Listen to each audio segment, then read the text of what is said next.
Obrigada. Hi, Julia. Hi. Nice to meet you. My name is Rebecca. I'm from CNN Brazil. Thanks so much for your time today. And how was your experience in Brazil been? Oh, it's amazing. It's always amazing. This is my 4th time in Brazil, and every time it's fabulous. During the visit, you traveled to São Paulo, Rio, and Bahia. Did you like it? Did you see the city? Did you visit or have the time? It was mostly work this time, but a little bit. In Salvador, we got to do a bit of a city tour, and in Rio as well. São Paulo was all business. About Bridgerton and Brazil, which couple do you think we fall in love with Brazil first? I hear everything. I think last night, a lot of people were Paulin fans. In Brazil, I have so many people obsessed with Bridgerton. You have a very close relationship with Brazil and the Brazilian fans. What makes so special the culture and the people in Brazil for you? I'm so passionate, but also I think there's a culture of reading. I think people really love books, and that turns into a love of authors as well. And I mean, when I come to Brazil, I feel like a rock star, which believe me, I don't feel that way at home. It's really amazing and kind of fun when I show the pictures to my family, because they look at it, they're like, you really? But it's so lovely to meet everyone here. And it's also really nice because I've been several times. And so last night at the book signing, there were several people who said, I met you in 2015 and 2017. So it's lovely. About Bridgerton. Okay. And the 50th season has already begun filming. What can you tease about what's coming next? I can tease nothing. Oh, nothing. It is a top spoiler. secret. Everybody tries. I would get in so much trouble. I mean, when I get the scripts, and I do get the scripts ahead of time, it's got my name in huge letters watermarked across it so that they know, if it gets out, they know who to blame. So, I mean, I can just say that what I've seen so far is fabulous. And I think it's going to be amazing. But And on the most famous topics about the next season, it is the change of Michael from Michaela. This turned a story in a romance between two women. yes. Was that your idea, or did it come from production? It comes from the producers. When they talked to me about it, at first I was like, okay, because I was surprised. And I said, tell me what you're thinking and how you want to do it. And they did. And then what I said to them was, look, here's what's important to me. The book, the main themes of the book are two people who are grappling with grief and loss and guilt, because they feel very guilty about falling in love with each other. And so I said, it's very important to me that we make sure that the television viewers know how much Francesca loved John. And I think they did that. And I think that will make the season all that more amazing.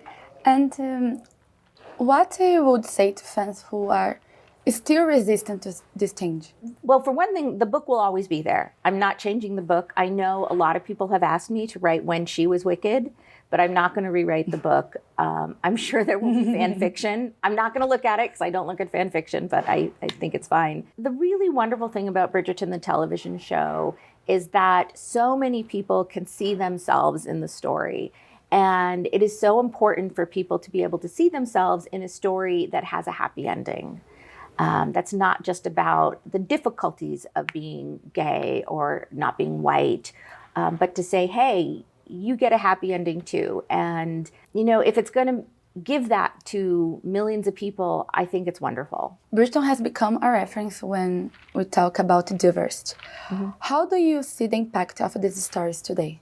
More people can see themselves in the story. And, when I was first approaching, this idea of making my stories more diverse, because in the books, they're not terribly diverse. That's my experience. That's what I knew how to write. But I was very excited to have other people come in and help me make the stories more diverse. At first, I thought, you need to be, you can't, I don't want to whitewash it. I don't want to ignore the very real, terrible things of the past. But I'm also learning that while that is important in some stories, it's also important to have stories that are just joyful and just showing people finding happiness. And, we don't need every story to be about slavery and colonialism. We do need those stories and we need them to be told. But I think Bridgerton's not the place. Bridgerton is a place for happiness and to show people that everyone gets to be happy. And it makes me so happy and honored that, Shonda Rhimes and all the people at Shondaland chose my work to develop into that type of television show. And how you feel this change for a new era in your generation? You wrote a book many years ago, and now is new era, new people watching who don't read the books in 2000. Now people have the chance to meet this story. I think it's incredible because the books are getting new life. I mean, they never went out of print. They were always fairly popular. They were always my best-selling books. But now, thousands of people who didn't find them the first time around are finding them again. And I keep saying the word amazing, but truly it's all amazing. You gave us a little spoiler during the Bienal do Livro. And the sixth season, it's about Eloise. Well, I don't think that's a spoiler because Jess Brownell, who's the showrunner, already said it. So yes. And what can we expect for is Eloise's story in the next seasons? Well, again, I can't tell you that, but good for you for asking. But also, they haven't started writing it yet. But I have had a talk with Jess about, what we can do in season 5 to lead up to that. So we are thinking about it already. But again, they don't write 2 seasons of scripts ahead of time, so I don't know for sure. And I need to try again. Okay. Why you can expert about the story of Violet? Oh, you mean like a spinoff? Yes. I don't know. I mean, Shonda has said publicly that she wants to do it. And really, I know what you know on that one. I would love it. It would be great, but I haven't heard anything new. And if it happens, I will be like the second to last person to find out. You'll be the last one, and I'll be the second to last one. When they made Queen Charlotte into a series, I only found out after every single person on Netflix had approved it. So yeah, no, sorry, I don't know. I don't know. And if there were a Brazilian character in the story of Bridgerton, what would she be like or he be like?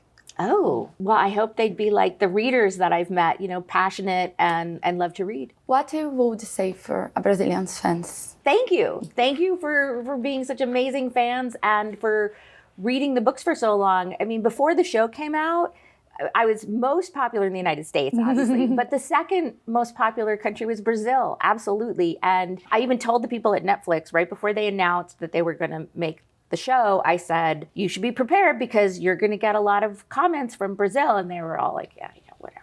And then after the first day, they were running around going, we need to get a Portuguese translator. What's going on? Why are there so many? And I just said, I told you, you should listen to me next time. So I just want to thank all the Brazilian fans for having been with me for so very long and for loving my books and the Bridgerton series for so long. Julia, thanks so much for your time. It's a pleasure to talk to you. Thank you. I am very fan of your books and thanks so much. Obrigada. Obrigada.